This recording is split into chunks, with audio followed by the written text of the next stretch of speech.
जिसने वैराग्य धारण किया है। मनुष्य का जीवन कमल के पत्ते पर पड़ी जल की बूंदों के समान क्षणभंगुर है।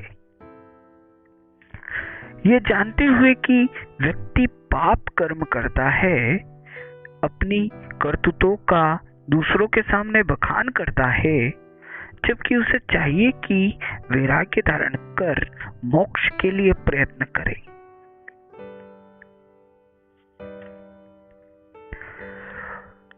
उपरोक्त श्लोकों में साधु राजा को अपने और उसके बीच समानता बता रहे हैं और उसको आगाह करते हैं कि यदि धन के मद में तेरी हम पर श्रद्धा नहीं है तो हम भी तेरे धन वैभव से प्रभावित नहीं है। हमारी श्रद्धा ईश्वर में है। तेरा धन तुझे मुबारक हो। सदा कुछ नहीं रहता, एक ना एक दिन सभी को काल कवलित हो जाना है। अतः व्यक्ति को चाहिए कि ईश्वर धारणा कर मोक्ष प्राप्ति का प्रयत्न करे। काल का कैसा खेल है, वह सृष्टि रूपी चौपड़ पर दिन रात नामक काले सफेद फांसों को फेंकते हुए मनुष्य रूपी गोटियों से खेलता रहता है। मनुष्य का जीवन क्षणभंगुर है, फिर भी वह समझ नहीं पाता कि उसके लिए क्या करना उचित है और क्या अनुचित। पूरा जीवन इसी प्रकार गुजर जाता है। कैसे भले होंगे वे दिन जब मैं गंगा नदी के किनारे हिमालय पर जाकर किसी शिला पर बैठकर ब्रह्मा के ध्यान में लीन हो जाऊंगा और बूढ़े हिरण अपने शरीर की खुजली मिटाने के लिए अपना शरीर मेरे शरीर से रगड़ेंगे, तब भी मेरी समाधि नहीं टूटेगी। क्या ऐसा संभव होगा? क्या ऐसे दिन मेरे जीवन में आएंगे? आनंद की चरमावस्था होती है वो जिसका वर्णन उपरोक्त श्लोक में महाराज भर्तृहरि ने किया है। कोई कोई ही इस आनंददायिनी स्थिति को प्राप्त करता है। महाराज भर्तृहरि की भी ऐसी ही अभिलाषा है। देव सरिता गंगा का किनारा हो, वहां चारों ओर चटक चांदनी छिटकी हो, शांत वातावरण हो और गंगा तट पर शिव स्मरण करते हुए आनंद के मारे आंखों से अश्रुधारा बहने लगे। ऐसी परम अवस्था में वे कब पहुंचेंगे? आशा में ही व्यक्ति जीवन भर फंसा रहता है। इससे कोई विरला योगी ही मुक्त कर सकता है। आशा, तृष्णा, तर्क वितर्क, राग अनुराग, मोह माया, ये सब फंदे हैं। व्यक्ति को चाहिए कि ईश्वर आराधना कर इन बंधनों से मुक्त होने का प्रयास करे। 33 करोड़ देवताओं को छोड़कर जिसने महादेव शिव को ही अपना देवता मान लिया है, एकमात्र गंगा जी जिसके लिए नदी हो, गंगा के तट पर बसता हो और गंगा जल का पान करता हो, जिसे वस्त्रों की आवश्यकता ना हो और जो दिशाओं को ही अपना वस्त्र मानता हो, काल अर्थात समय से ही जिसकी मित्रता हो, बाकी सबको जिसने त्याग दिया हो, जो दूसरों के समक्ष दीनता का प्रदर्शन न करता हो, यहाँ तक कि जिसने वट वृक्ष को ही अपनी जीवन संगनी मान लिया हो, सुख दुख की हर एक बात उससे करता हो, ऐसी बुद्धि वाला मनुष्य ही धन्य है। ऐसी बुद्धि परमपिता परमात्मा की असीम अनुकंपा से ही प्राप्त होती है। व्यक्ति को चाहिए कि अपना सब कुछ दूसरों को देकर संसार के मोह माया रूपी बंधनों से मुक्त होकर शरद ऋतु की चांदनी रात में किसी पवित्र तपोवन में भगवान शिव के चरणों में ध्यान में मग्न हो जाए, इसी में जीवन की सार्थकता है। हे मनुष्यों, क्षणिक सुख देने वाली स्त्री का संग छोड़ दो। दया, मैत्री और बुद्धि रूपी वतु से समागम करो। नरक में जब दंडित होंगे तो स्त्री के पुष्ट, स्तन और कटिबंध तुम्हारी मदद नहीं कर पाएंगे। तुम्हारे अच्छे कर्म ही तुम्हें नरक की आग से बचा सकते हैं।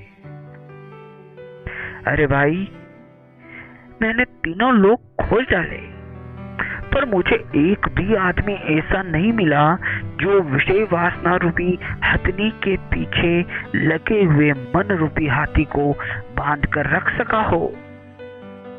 विषयों में फंसे मन को वहां से हटाना असंभव है।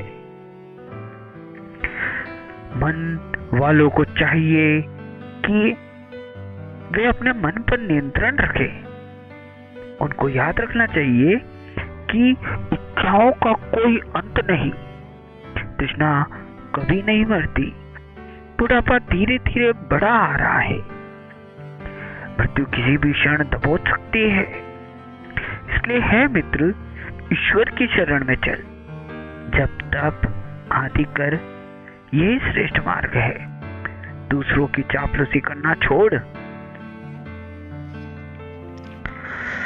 जिस व्यक्ति ने पेड़ बढ़ने के लिए सदा दूसरों का मुंह ताका हो, जिसने न ज्ञान अर्जित किया और न माता पिता की सेवा की, न ही धन कमाकर सुख भोगा हो, उसमें और कोए के जन्म में क्या अंतर है।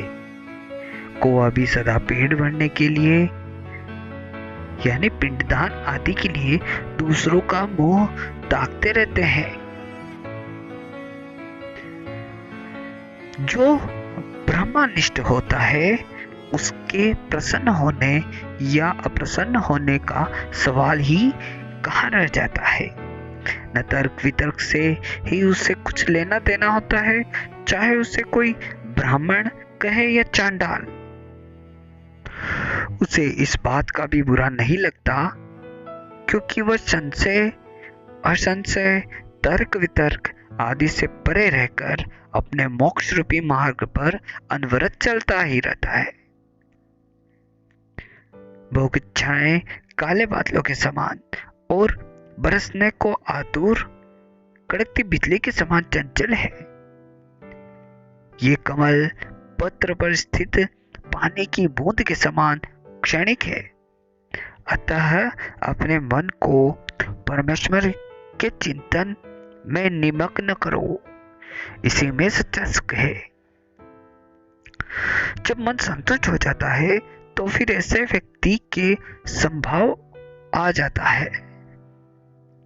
उसके लिए गरीब अमीर सब समान हो जाते हैं, क्योंकि उसकी दृष्टि में एक रूपता आ जाती है। किंतु जिसका मन संतुष्ट नहीं है, जो धनवान होते हुए भी इच्छाओं के भौर जाल में फंसा है, वह गरीब है। जिसके अपने जन्मजात कर्मों का क्षय कर दिया, सांसारिक भोगों के अनुराग से रहित हो गए हैं, जिनका अंतःकरण शुद्ध हो गया, ऐसे मनुष्य धन्य है।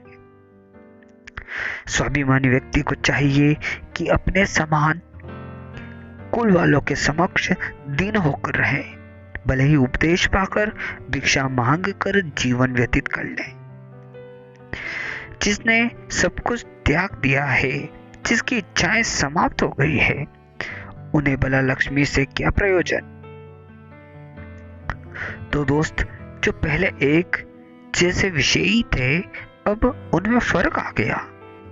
एक दोस्त ने विषयों का त्याग कर दिया, वहीं इस श्लोक में कहा गया है कि आप अभी तक संसार की झूठी विषय वासनाओं में फंसे पड़े हैं, लेकिन मैंने इन सब का त्याग कर दिया है और विरागी हो गया हूं। इसलिए तुमने और मुझ में अब समानता नहीं रही। तात्पर्य यह है कि यदि व्यक्ति सुख चाहे तो विषयों को त्याग करे। महाराज भर्तृहरि भगवान शिव से प्रार्थना पूर्वक कह रहे हैं, हे शिव शंभु, इन सांसारिक झमेलों से कब मेरा पिंड छूटेगा, कब मैं एकांतवास करूंगा, कब इन इच्छाओं का दमन करने में समर्थ हो पाऊंगा, कब मैं कर पात्री यानी अपने हाथों को ही पात्र बनाकर खाने पीने वाला बनूंगा, मैं कर्मों की जड़ को उखाड़ने में समर्थ हो पाऊंगा। इस स्थिति में कोई विरला ही योगी बनने का इच्छुक है और शिव कृपा के बिना ऐसा कतई संभव नहीं। विषय लोलुप जहां भोगों से लिप्त रहा है करते हैं, वहीं अनुरुक्त भोगों से विरत ही रहा करते हैं। मनुष्य और साधु जनों में यही अंतर होता है। जो श्रेष्ठ संत महात्मा हुए हैं उनके लिए सब कुछ उपलब्ध था, किंतु उन्होंने सब कुछ त्याग दिया। ईश्वर ने जीवन यापन के लिए प्राकृतिक रूप से सब कुछ दिया, खाने को कंदमूल और फल, पीने को जल और तन ढकने को वृक्षों के पत्ते एवं छाल। फिर न जाने क्यों लोग दुष्ट धनियों का मोह ताकते रहते हैं। सब इच्छाओं का खेल है।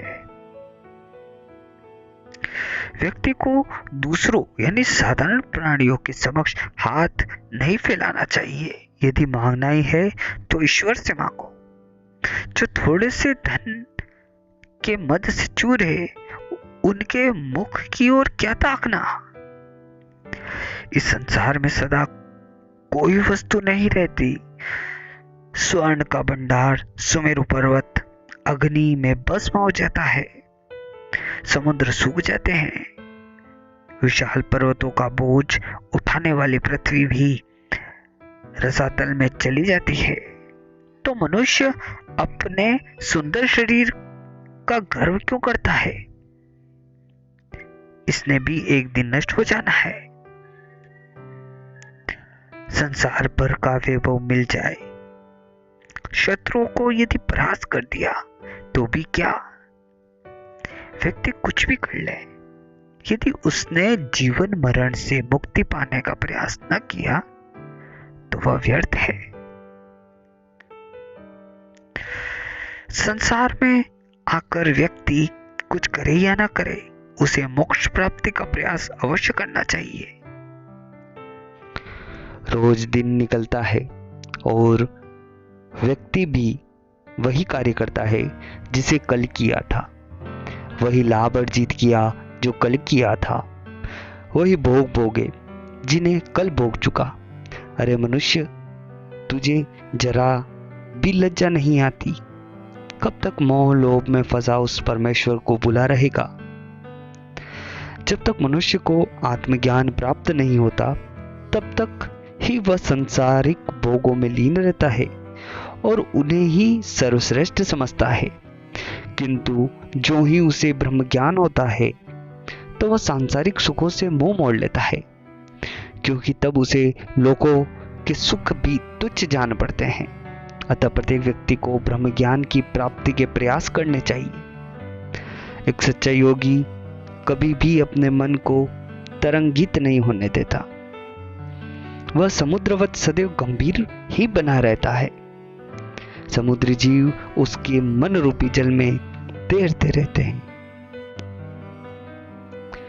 मन की गति विचित्र है, वह पल में कहीं होता है और पल में कहीं।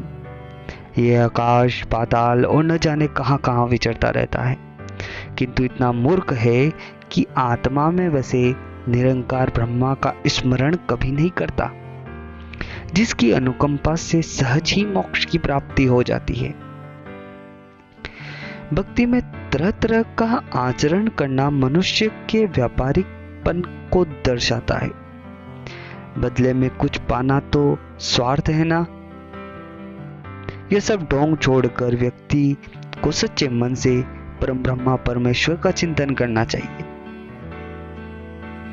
भौतिक सुख तो क्षणभंगुर है, परमात्मा के सिवाय कुछ भी नित्य नहीं।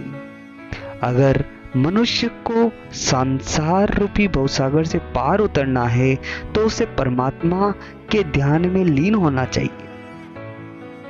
संसार में सुंदरता की कमी नहीं है, किंतु जब लोगों में वैराग्य जाग जाता है तो उसके लिए सभी सुंदरताएं, सभी रमणीकताएं गौण हो जाती है। लोभ लालच से मुक्त, अपने में स्थित रहने वाला, मान अपमान से रहित, अल्प इच्छाएं वाला योगी कोई विरला ही होता। भिक्षा में अन्न खाकर संतुष्ट रहने वाले, भीड़ में रहकर भी एकाकी रहने वाले, सदा स्वाधीन और पुण्य कर्मों में संलग्न रहने वाले, लेन देन में बनियापन न दिखाने वाले अर्थात लालच न करने वाले, गलियों में पड़े फटे पुराने वस्त्रों की गुद्दी का आसन बना मान अपमान की परवाह न करने वाले, अहंकार से मुक्त हुआ शांति सुख की ही एक मार्ग इच्छा वाला कोई विरला ही योगी होता है। महाराज भर्तृहरि ने यह बड़ी ही सुंदर बात कही है। वह कहते हैं कि जब शरीर स्वस्थ है, बुढ़ापे का आक्रमण नहीं हुआ और इंद्रियां यानी आंख, नाक, कान आदि भी ठीक से कार्य कर रही है, तब तक ही समझदार व्यक्ति को चाहिए कि तत्परता से अपनी भलाई के लिए प्रयत्न करे, अर्थात मोक्ष के लिए ईश्वर की भक्ति करे। घर में आग लगने पर कुआं खोदने से क्या लाभ? यानी बुढ़ापे में प्रयत्न करेगा और यदि मृत्यु का बुलावा आ गया तो क्या मिलेगा? जिस मनुष्य ने न तो अपने जीवन काल में अपने शत्रुओं को परास्त किया, न ही बुद्धिमत्ता दिखलाई, न शौर्यता का ही प्रदर्शन किया, न सुंदरी सुख भोगा, उसका जीवन तो व्यर्थ ही बीत गया समझो।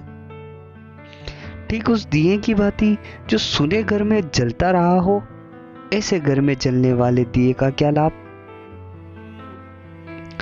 साधुजनों की सत्संगति के द्वारा मन मोह माया से छूट जाता है और सदा नित्य शाश्वत चिरस्थायी परम ब्रह्मा में लीन हो जाता है। मनुष्य अपनी खान पान एवं काम संबंधी आवश्यकताओं की पूर्ति को ही अज्ञानता व सुख समझता है। यह मूर्खता है। शरीर की आवश्यकताओं की पूर्ति में सुख नहीं है। सच्चा सुख है आत्मा की आवश्यकताओं की पूर्ति में। आत्मा की आवश्यकता है ब्रह्म ज्ञान द्वारा उसे परमात्मा में लीन करना, इसी में सच्चा सुख है। बड़े भवन, योग्य संतानें, विपुल धनराशि, सुंदर पत्नी और यौवन, ये सारे सुख क्षणभंगुर है। फिर भी अज्ञानी मनुष्य इन्हें शाश्वत मानकर इस भवबंधन में फंसा रहता है। वे लोग ही धन्य हैं जो इन्हें नाशवान समझकर ईश्वर आराधना में लीन रहते हैं। सज्जनों को ज्ञान प्राप्त होने पर उनके अहंकार का नाश हो जाता है। वही ज्ञान अज्ञानी को पाते ही वह अहंकारी हो जाता है। ठीक उसी प्रकार जैसे एकांत स्थान को योगी पुरुष साधना का श्रेष्ठ स्थान समझते हैं, उसी एकांत को कामी पुरुष अपनी भोगलिप्सा को शांत करने का उत्तम स्थान मानते हैं। इस प्रकार एक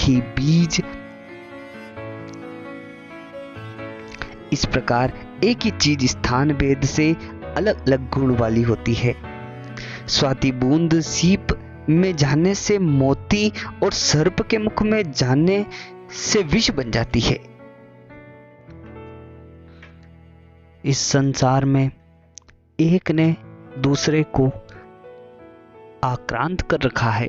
मृत्यु ने जन्म को, वृद्धावस्था ने युवावस्था को, तृष्णा ने संतोष को, इंद्रियों के संयम से मिली शांति को, स्त्रियों की कामुक भावनाओं ने, गुणों को ईर्ष्या ने, सज्जनों को दुष्टों ने, इस प्रकार सभी एक दूसरे से भयभीत हैं। तब कहो कि कौन सा ऐसा पदार्थ है जो ईर्ष्या से ग्रस्त नहीं है, जो पूरी तरह से प्रकृति से जुड़ा है और प्रकृति के अनुसार ही जिनकी इच्छाएं हैं। सारा संसार जिसे अपना जान पड़ता है वह सम्राट ही है। शंकर जी और विष्णु जी में कोई भेद नहीं, फिर भी मेरा मन चंद्र को मस्तक पर धारण करने वाले सदाशिव के चरणों में निमग्न है, जो सदा ईश्वर में ध्यान में मग्न रहता है, जिसे खाने पीने, सोने बैठने, पहनने ओढ़ने की कोई चिंता नहीं, जिसके मन में परम शांति का निवास है। ऐसे व्यक्ति के लिए त्रिलोकी का राज्य भी तुच्छ है। इस जन्म में जिन लोगों को भोग रहे हैं, पिछले जन्म में ही उन्हें भोगा था, अगले जन्म में भी उन्हें ही भोगेंगे। क्या हमारा मनुष्य जन्म लेने का यही उद्देश्य है? सैकड़ों जन्मों के उपरांत भी हमारी आत्मा तृप्त नहीं होगी, तृष्णा नहीं मिटेगी। अतः इस तथ्य को समझकर मन को परम शांति देने वाले परमेश्वर में लगाओ। वह व्यक्ति धन्य है जो पर्वतों की कंदराओं में बैठकर उस परम ज्योति स्वरूप परमात्मा का ध्यान करता है और उसके आनंद में विभोर होकर उसकी आंखों में अक्षुधारा बहती है। वे पक्षी भी धन्य हैं जो ऐसे सिद्ध योगी की गोद में बैठकर उन आनंद आंसुओं का पान करते हैं। इन दोनों का जीवन सार्थक है।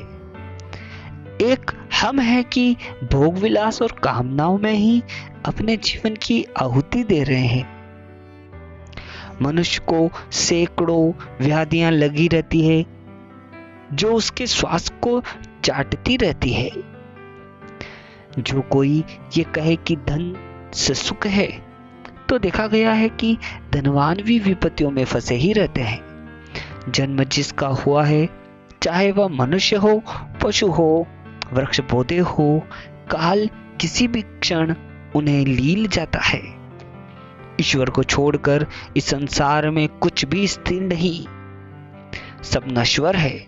व्यक्ति को चाहिए कि ईश्वर प्राप्ति का साधन करे। मनुष्य जीवन की कैसी विडंबना है कि पहले तो 9 मास मलमूत्र की थैलियों के बीच गर्भ में सिकुड़े बड़े रहकर कष्ट भोगना पड़ता है।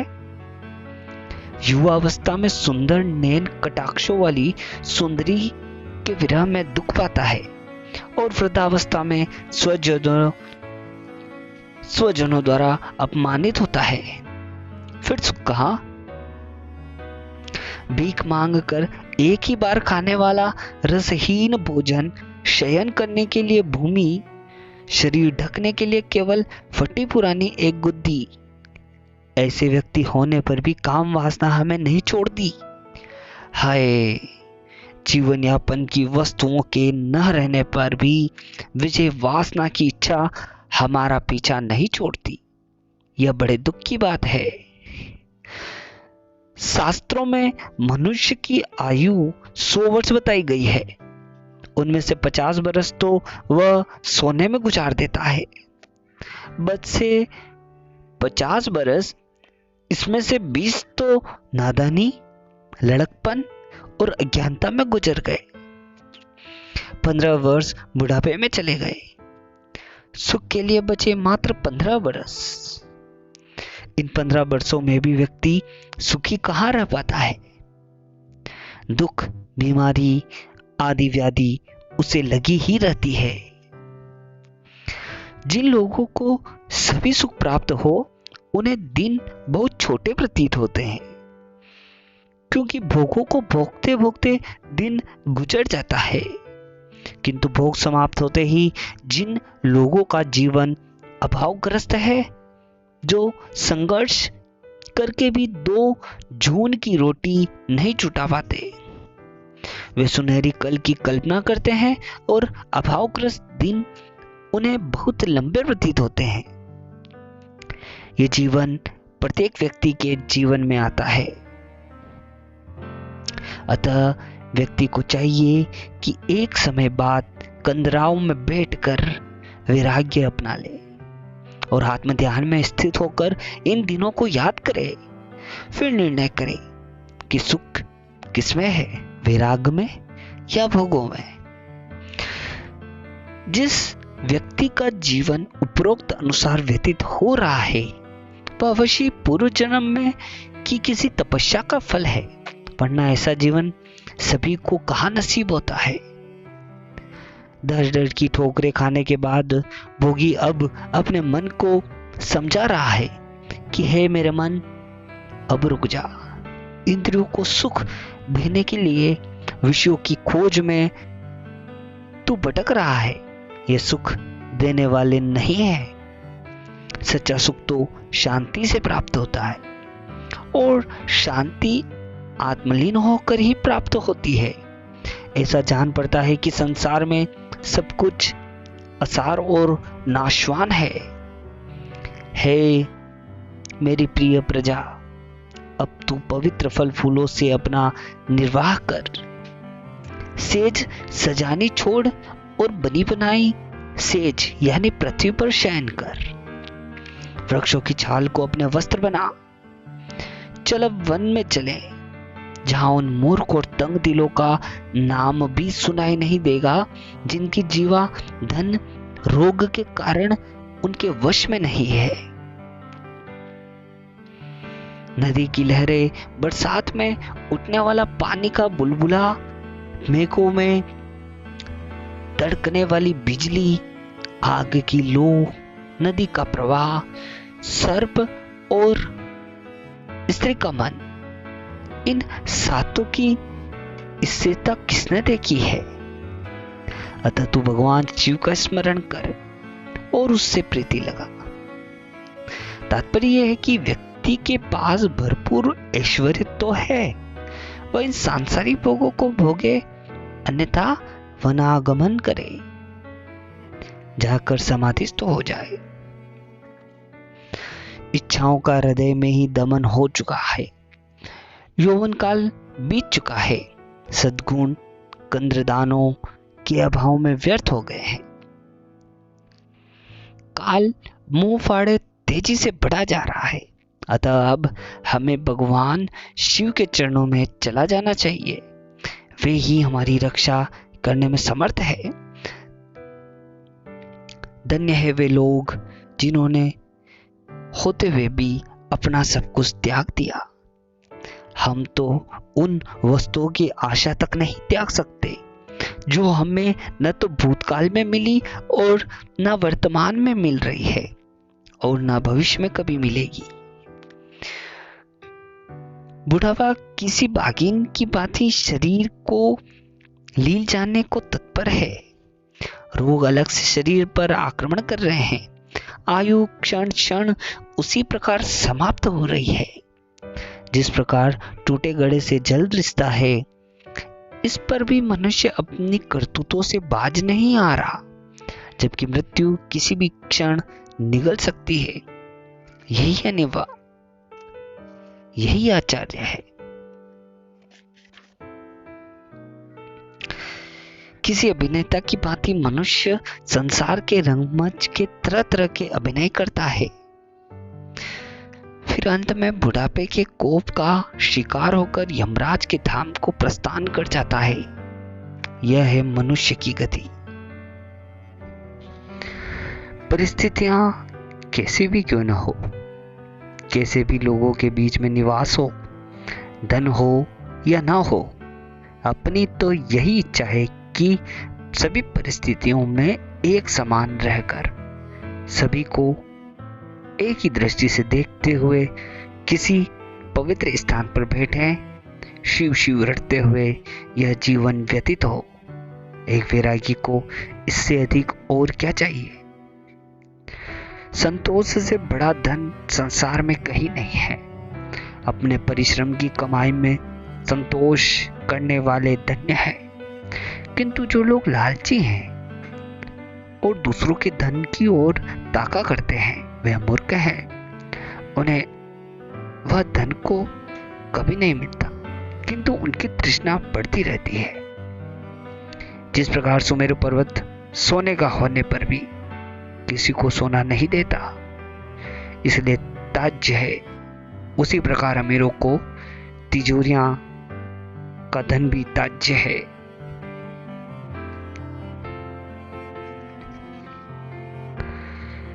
हम भिक्षाटन करके उधर पूर्ति कर लेंगे, वस्त्रों रहित रहकर दिगंबर को जाएंगे और दिशाओं के वस्त्र पहन लेंगे, धरती पर निद्रा कर लेंगे।